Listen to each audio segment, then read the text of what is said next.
In this video series, I'll be conducting a peer review of my brother, Ron Dalton's Jr., his intriguing claims about the true location of biblical Israel.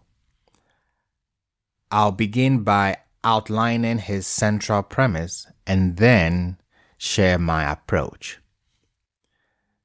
Now, the speaker's premise. When I say speaker, I'm referring to my brother, Ron Dalton Jr.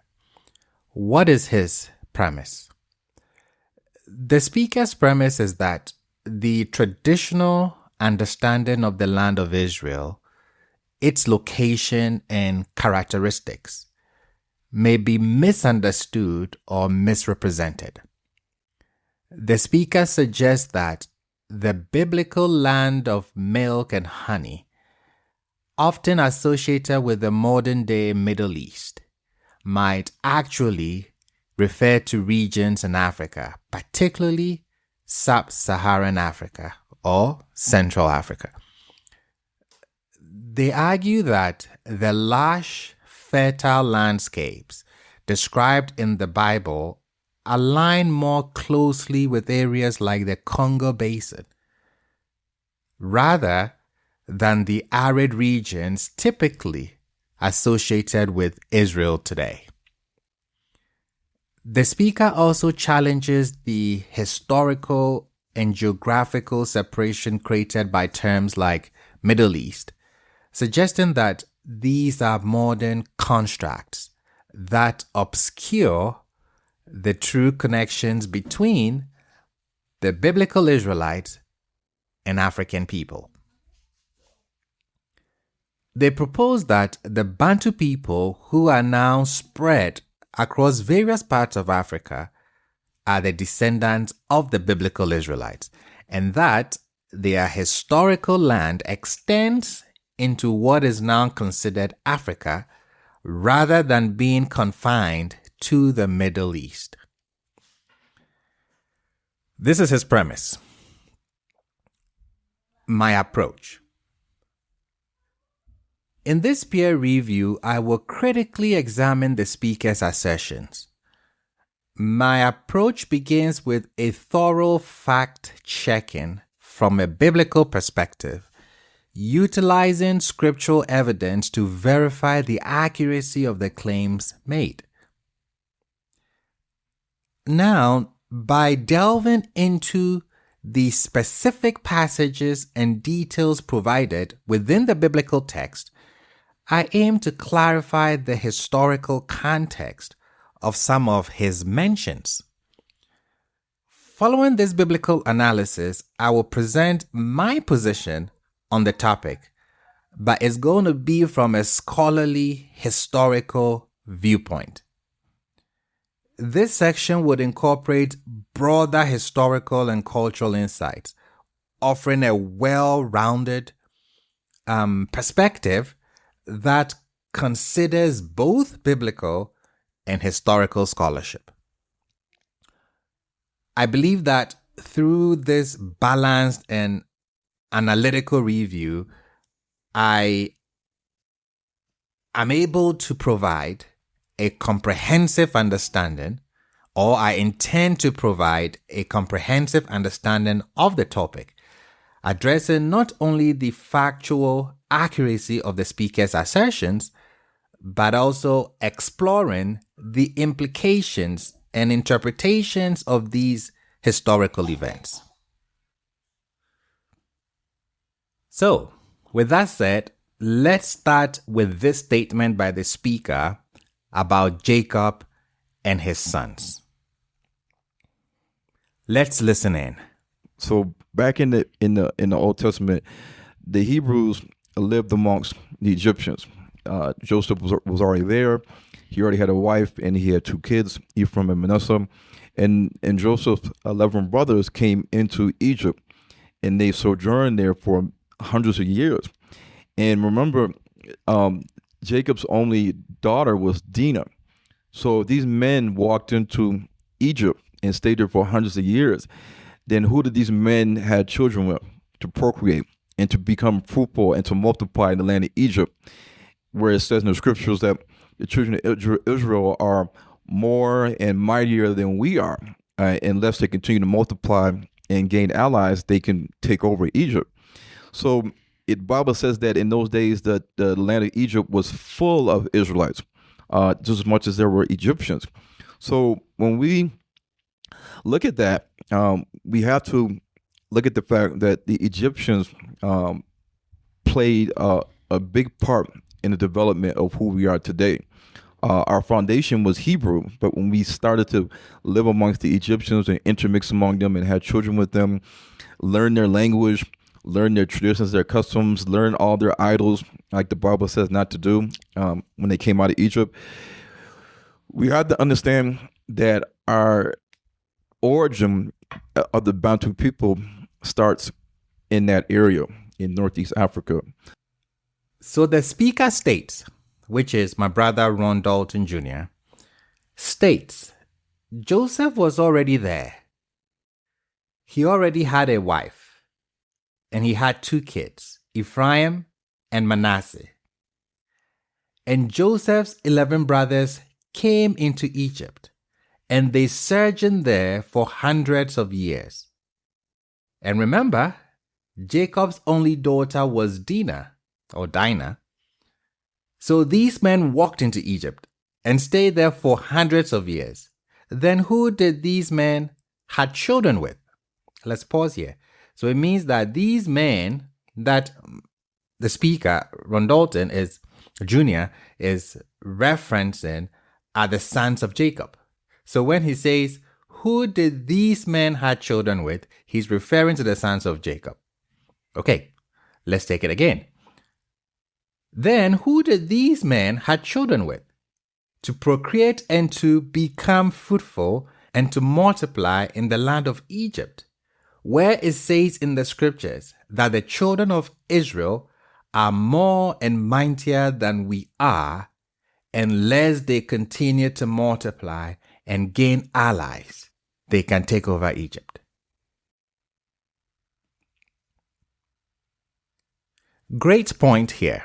Great assertion. This is my take. The mention of Dinah in this context seems to highlight the limited number of women directly mentioned in Jacob's immediate family, which could imply a question about how the Israelite population grew so significantly in Egypt. By pointing out that Dinah was Jacob's only daughter, the speaker might be suggesting that the sons of Jacob did not have immediate female relatives within their family to marry and procreate with, thus raising questions about their integration and intermarriage with the local Egyptian population. They had to intermarry with the Egyptians to be fruitful and multiply. This could be a way to emphasize the idea of external marriages contributing to the growth of the Israelite population in Egypt. So when my brother asks, who did these men have children with? This is what he's implying. Now, let's fact check this.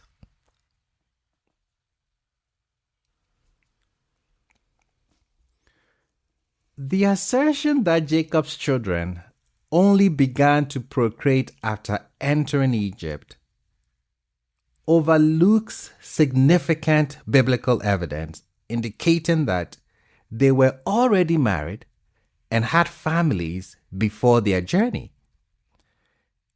A crucial example of this is found in Genesis 42:37, where Reuben, Jacob's eldest son, offers his own sons as guarantee for Benjamin's safe return from Egypt.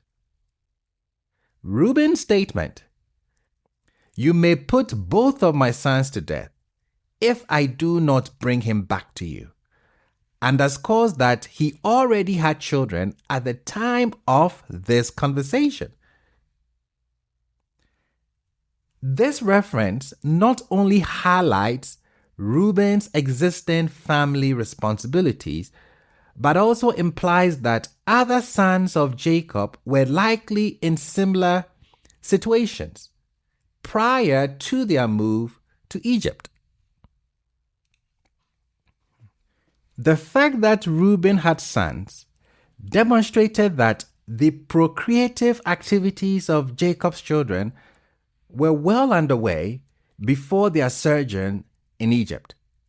This context suggests that the growth and multiplication of the Israelites in Egypt were not solely due to new marriages or unions formed after their arrival, but were an extension of family lines already established in Canaan.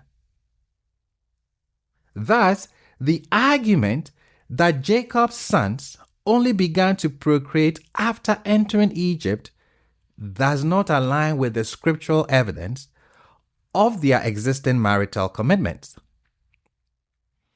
If Jacob's children were already married and had children before their journey to Egypt, it strongly suggests that they likely married among the people of Canaan.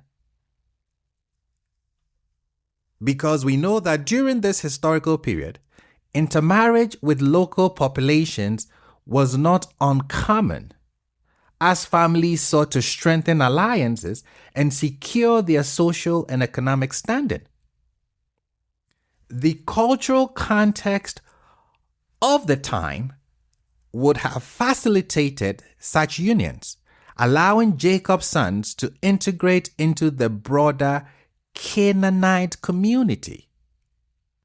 This intermarriage with the Canaanites would have enabled Jacob's children to establish families and grow their households even before the sojourn to Egypt. As a result, the Israelites were not starting from a point of zero population upon arriving in Egypt. Rather, they were continuing to expand family lines that were already thriving in the land of Canaan. This pre-established family structure would provide a foundation for the rapid growth and multiplication of the Israelite population during their time in Egypt, as claimed by the biblical text or the biblical author. By marrying among the Canaanites, Jacob's children would have had the opportunity to form larger marital networks, which in turn would contribute to their community's resilience and adaptability in a foreign land. This context supports the idea that the expansion of the Israelite population in Egypt was a continuation of established marital growth, not simply the result of new unions formed after their arrival in Egypt. Let's look at some scriptural evidence. Scriptural evidence suggests that Jacob's children were already married with children before their journey to Egypt.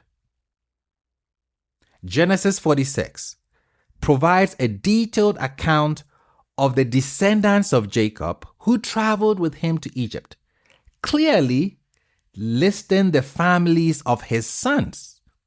For instance, Genesis 46, 8 to 27 includes the names of Jacob's sons and their offspring, demonstrating that each son had already established a family of their own before the migration. Take Reuben, Jacob's first son, is noted to have had 4 sons. Simon had 6 sons, and one of them was named Shaul, who was identified as the son of a Canaanite woman, indicating intermarriage with the local population, the Canaanites. Levi had 3 sons. Judah had 5 sons listed. I'll come back to Judah very shortly. Issachar and Zebulun also had sons listed, further affirming that these family lines were already established before the move to Egypt. These passages collectively illustrate that many of Jacob's sons were not only married but had children, supporting the notion that the Israelite population growth in Egypt was based on these pre-existing marital structures. This evidence underscores the continuity of their family lines prior to and following their sojourn into Egypt. Now, scriptural evidence further emphasizes that Jacob was already a great-grandfather by the time of their sojourn or their journey to Egypt. Take a look at Genesis 46, which provides crucial details, particularly through the line of Judah, through the lineage of Judah's family. Judah had 5 sons, with 2 passing away in Canaan. Of the remaining, Perez stands out, as he himself had 2 sons before their migration into Egypt. Genesis 46:12. So, this generational detail indicates that Jacob's family was not only established, but thriving, with multiple generations living simultaneously. As a great-grandfather, Jacob was at the helm, I can argue, of a rapidly expanding family line, illustrating the strength and continuity of his lineage prior to their sojourn into Egypt. So this context reinforces the idea that the Israelite population growth in Egypt was a natural extension of an already well-populated family structure, highlighting the deep roots and flourishing branches of Jacob's descendants even before their journey down to Egypt. Let me give some more supporting data. My argument that Jacob's family was already well established before their journey to Egypt is further supported by the actions of Joseph upon their arrival. Joseph, who was already a prominent figure in Egypt, arranged for his family to settle in the land of Goshen. Put that in your spirit. It's important. A fertile area that allowed them to remain separate from the Egyptian populace.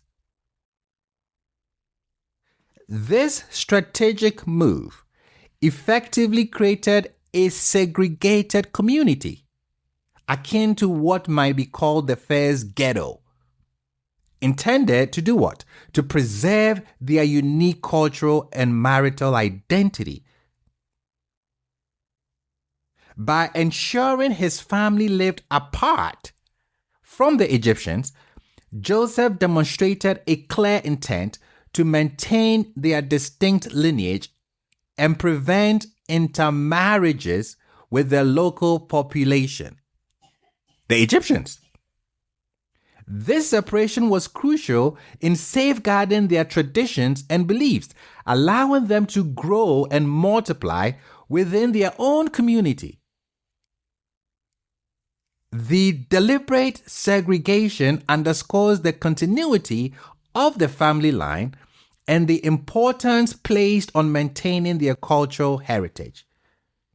So, the exponential growth of the Israelite population in Egypt can be attributed to these pre-existing family structures rather than integration with the Egyptians, reinforcing the idea of a thriving, self-contained community built upon solid marital foundations.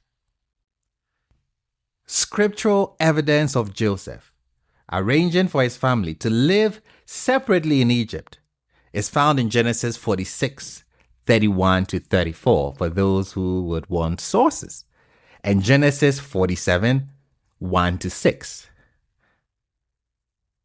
In these passages, Joseph strategically plans for his family's settlement in the land of Goshen. He instructs them to tell Pharaoh that they are shepherds, a profession looked down upon by the Egyptians, which would help justify their separate living arrangements. Genesis 46:31 to 34 describes Joseph preparing his brothers for the meeting with Pharaoh, advising them to emphasize their occupation as shepherds. This profession served as a cultural distinction, ensuring they would reside in Goshen away from the Egyptian population. Now you take Genesis 47:1 to 6, which further details Joseph's conversation with Pharaoh. He presents his family and requests that they dwell in Goshen, emphasizing their role as shepherds. Pharaoh agrees, granting them the land of Goshen to inhabit. This separation was intentional, allowing Jacob's family to maintain their cultural and marital identity, preventing intermarriage with the Egyptians. Through these passages, it is evident that Joseph's actions were aimed at preserving the distinct lineage and traditions of his family, supporting the argument of a pre-existing self-contained community. So, the speaker's assertions, my brother Ron Dalton Jr., that Jacob's sons needed to intermarry with Egyptians to multiply and become a significant population in Egypt is not substantiated by the biblical narrative. Scriptural evidence reveals that Jacob's family was already well established with multiple generations before their journey to Egypt. For instance, Jacob was a great-grandfather, with Perez, the son of Judah, already having 2 sons of his own. Furthermore, Joseph's strategic arrangement for his family to live separately in Goshen effectively preserved their distinct cultural identity and prevented intermarriage with the Egyptians. By living in a segregated community akin to the first ghetto, Jacob's family maintained their lineage and tradition, which contributed to their natural population growth.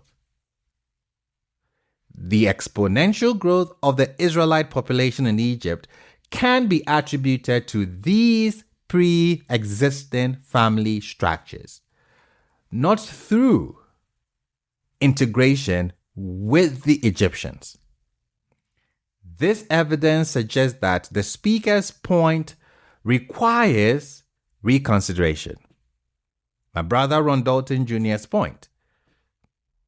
My arguments here suggest that his points require reconsiderations, as the biblical narrative supports the idea of a thriving, self-contained community built upon strong marital foundations, facilitating their significant increase in numbers. Stay tuned for the next fact check point.